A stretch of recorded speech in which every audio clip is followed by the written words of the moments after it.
स्वर कोकिला शारदा सिन्हा जी अब इस दुनिया में नहीं रही। छठ पूजा का माहौल पूरे देश भर में है। इस वक्त में दिल्ली के DDA sports complex Dwarka sector 11 के घाटों पर मौजूद हूँ। यहाँ पर मुझे एक दिलचस्प तस्वीर दिखा है। सबसे पहले मैं दिखाना चाहूँगा, ये शारदा सिन्हा जी की तस्वीर लगाई गई है। उनके याद में यहाँ पर छठ घाट बनाई गई है। शारदा सिन्हा छठ भक्त शिरोमणि, तस्वीर में देख सकते हैं भव्यता के साथ यहाँ पर छठ पर्व मनाया जा रहा है।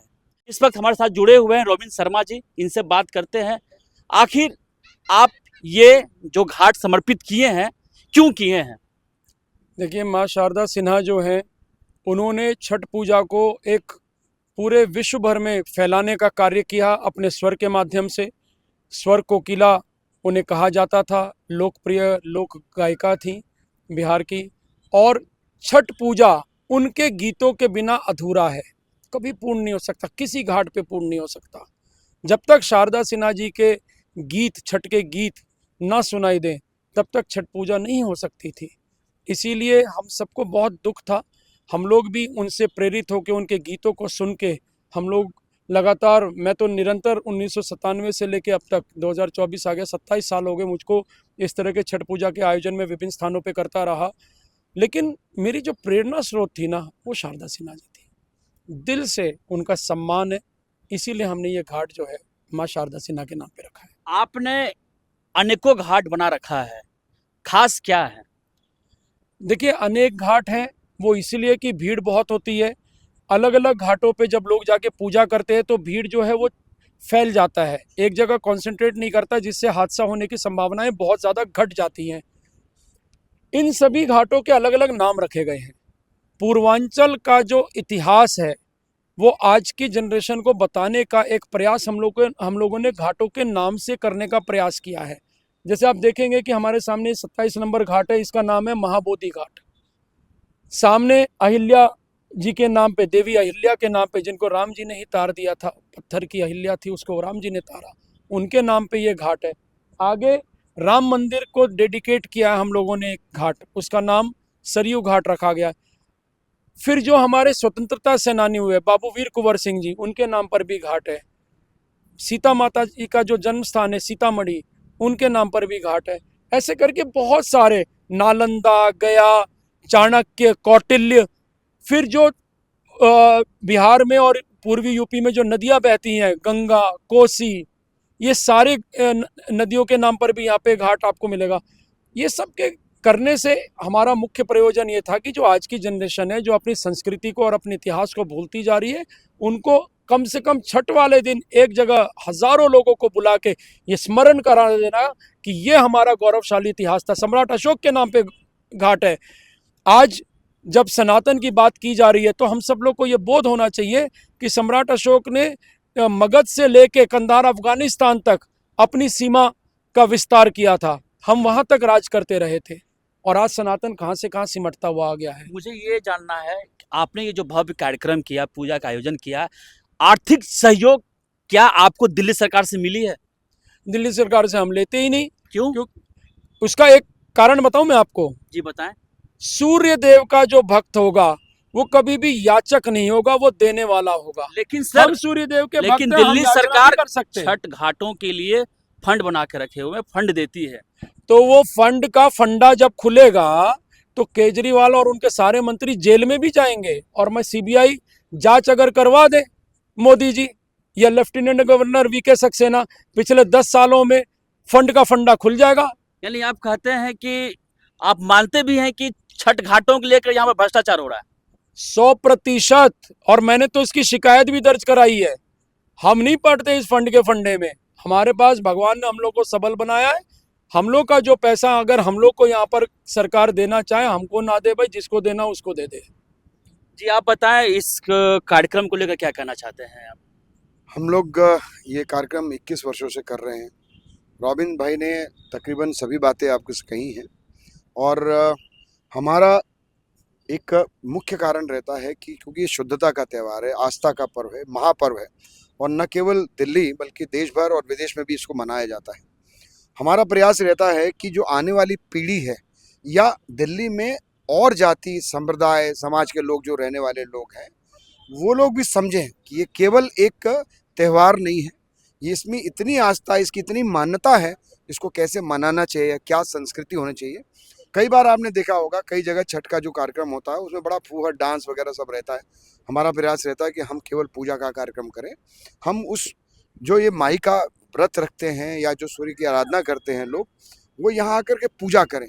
और जो लोग इसको देखते हैं, जिनको जिस पीढ़ी को आगे लेके जाना है, उस पीढ़ी के मन में इसके प्रति आस्था और मजबूती से बढ़े, बजाय इसके कि हम लोग कोई नाच गाना डांस करें, ऐसा कुछ नहीं करें। हमारा प्रयास रहता है इस पूरे इतने बड़े घाट के माध्यम से कि यहाँ आने वाले व्रती को किसी तरह का कोई समस्या ना हो, कोई प्रॉब्लम ना हो। हम लोग अयोध्या हनुमानगढ़ी से इस कार्यक्रम में पधारे हैं। रोबिन शर्मा जी के द्वारा इनवाइट किया गया था, जो कि दिल्ली में प्रथम आगमन हुआ। और जब आए तो यहाँ मतलब इस कार्यक्रम को देखकर अचंभा हुआ। अचंभा इसलिए हुआ क्योंकि आप देख सकते हैं ये शारदा सिन्हा जी का मतलब कोई सरकारी फंड न लेते हुए इतना भव्य दिव्य कार्यक्रम कराना असंभव बात है।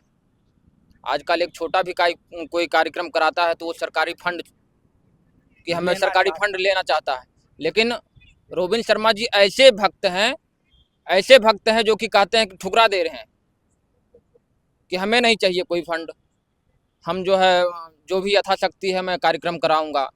तो इनको बहुत बहुत धन्यवाद, आभार, जो इनके मन में इतना अच्छा भाव आया कि शारदा सिन्हा जी का जो है, शारदा सिन्हा जी का नाम ही लेते मतलब अगर उनका गाना बजा तो जान लीजिए कि मन में ये आ जाता है कि अब छठ पर्व आ गया।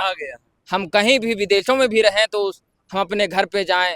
बिहार के लिए तो विशेष करके ये छठ पर्व बहुत महत्वपूर्ण रखता है, क्योंकि बिहारी एक ऐसे व्यक्ति हैं जो कि उनके लिए छठ बहुत ही महत्वपूर्ण रखता है। देश के वो किसी भी कोने में रहते हैं, वो अपना संस्कार संस्कृति नहीं भूलते हैं, छठ पर्व वो जरूर मनाते हैं। बहुत बहुत रोबिन भैया को तो पहले बहुत बहुत धन्यवाद, आभार, क्योंकि माता शारदा सिन्हा जी जो कि कोकिला भी कहा जाती है, इनके लिए इन्होंने घाट समर्पित किया। ये अपने आप में बहुत बड़ी बात है। नाम क्या हुआ आपका? दीपक दास, अयोध्या हनुमानगढ़ी। चलिए, आप कहाँ से आए बाबा? मैं काशी विश्वनाथ धाम से आया हूँ, महंत मोहित महाराज। कैसा लगा आपको यहाँ पर आकर? मेरा यहाँ दूसरी साल है। भाई रोबिन शर्मा जी हमें आमंत्रित किए हैं और बहुत ही काशी में जितना और बिहार अपना पटना में जितना अच्छे तरीके से होता है, उससे भी अच्छे तरीके से आयोजन यहाँ भैया रोबिन शर्मा जी कर रहे हैं। और इनको बहुत बहुत धन्यवाद कि बगैर सरकारी फंड और केजरीवाल के पैसे को लात मारते हुए अपने बदौलत इतनी शानदार कार्यक्रम द्वारका सेक्टर में कर रहे हैं। बहुत ये हम लोग यहाँ से काशी जाते हैं तो काशी में भी इसका गुणगान करते हैं कि दिल्ली में कोई बब्बर शेर है जो कि अपने हिंदुत्व का, सनातन का झंडा गाड़ा है। दिल्ली में बहुत ही कम देखने को मिलता है इस तरह का घाट। आपका ये सिलसिला जो चल रहा है बिना फंड लिए हुए, बिना सरकारी कुछ जो होते हैं आर्थिक लाभ लिए, कब तक करते रहेंगे आप? जब तक भगवान करवाते रहेंगे। हमारा फंड तो सूर्यदेव के कोटे से आता है, वो दे देते हैं और हम उसको लगा देते हैं। सरकार तो टेम्पररी है ना, सरकार तो टैक्स पेयर्स के पैसे को ला के फंड देती है, ये कोई अपने घर से तो दे नहीं रहे। हम उनको टैक्स देते हैं तो वो हमको कुछ देते हैं। या तो हम लोग जिनकी प्रार्थना करते हैं ना, वो तो पूरे संसार का बजट ही हम लोग की झोली में डाल देते, किलो पकड़ो और जाओ खर्च करते हैं। दिल्ली की जनता के दिलों में बस एक आखिरी ख्वाहिश यह है कि एक बार यमुना घाट पर जाकर छठ पूजा किया जाए। क्या कहना चाहते हैं? बिल्कुल, यमुना जी की सफाई अगर हो जाए बहुत अच्छी तरह से, हजारों करोड़ रुपया का भ्रष्टाचार यमुना की सफाई के नाम पे होता आया है। जिस दिन वो भ्रष्टाचार बंद हो जाएगा, यमुना जी साफ भी हो जाएंगी। यमुना जी के किनारे पे बहुत सारे अनधिकृत कॉलोनी और फैक्ट्रियां बन गई हैं। उन फैक्ट्रियों का जो गंदा वेस्ट है, केमिकल वेस्ट है, वो यमुना जी को आके प्रदूषित करता है। उन सब चीज़ों पर रोक लगनी चाहिए। जब तक भ्रष्टाचार होगा तब तक यमुना जी भी दूषित होती रहेंगी। जिस दिन भ्रष्टाचार पे रोक लग जाएगा, ये जो एमसीडी के अधिकारी हैं, ये दिल्ली पुलिस के अधिकारी हैं, ये तमाम जो अधिकारी जिनकी जिम्मेवारी है इस पे ध्यान रखने की, बाढ़ विभाग के अधिकारी हो गए, वो लोग कर क्या रहे हैं? वो क्यों आंखें बंद किए बैठे हैं? वो जाए ना, इसको करें। और यमुना जी की सफाई के लिए सबसे बड़ी बात है कि दृढ़ राजनीतिक इच्छा शक्ति होनी चाहिए। वोट बैंक पॉलिटिक्स से ऊपर उठ के जिस भी दिन कोई पॉलिटिकल पार्टी जो सत्ता में होगी दिल्ली के, वो ये तय कर लेगी कि हाँ मुझे वोट बैंक की चिंता नहीं करनी है, उस दिन यमुना जी की सफाई हो जाएगी। जी हाँ, दिल्ली वासियों का एक मन में ख्याल था कि इस बार कम से कम 2024 में यमुना घाट पर जाकर छठ पूजा मनाएंगे, लेकिन हो नहीं सका। इसलिए देवेंद्र कुमार आपको द्वारका सेक्टर 11 डीडे स्पोर्ट्स कॉम्प्लेक्स से तस्वीर दिखा रहा है कि देख लीजिए, जो दिल्ली सरकार नहीं कर पाई है और यहाँ पर वो काम हो रहा है। शुद्ध जल है यहाँ पे और स्वच्छता का पूरा माहौल है यहाँ पर। जितना हो सके शारदा सिन्हा के ये सच्ची श्रद्धांजलि है।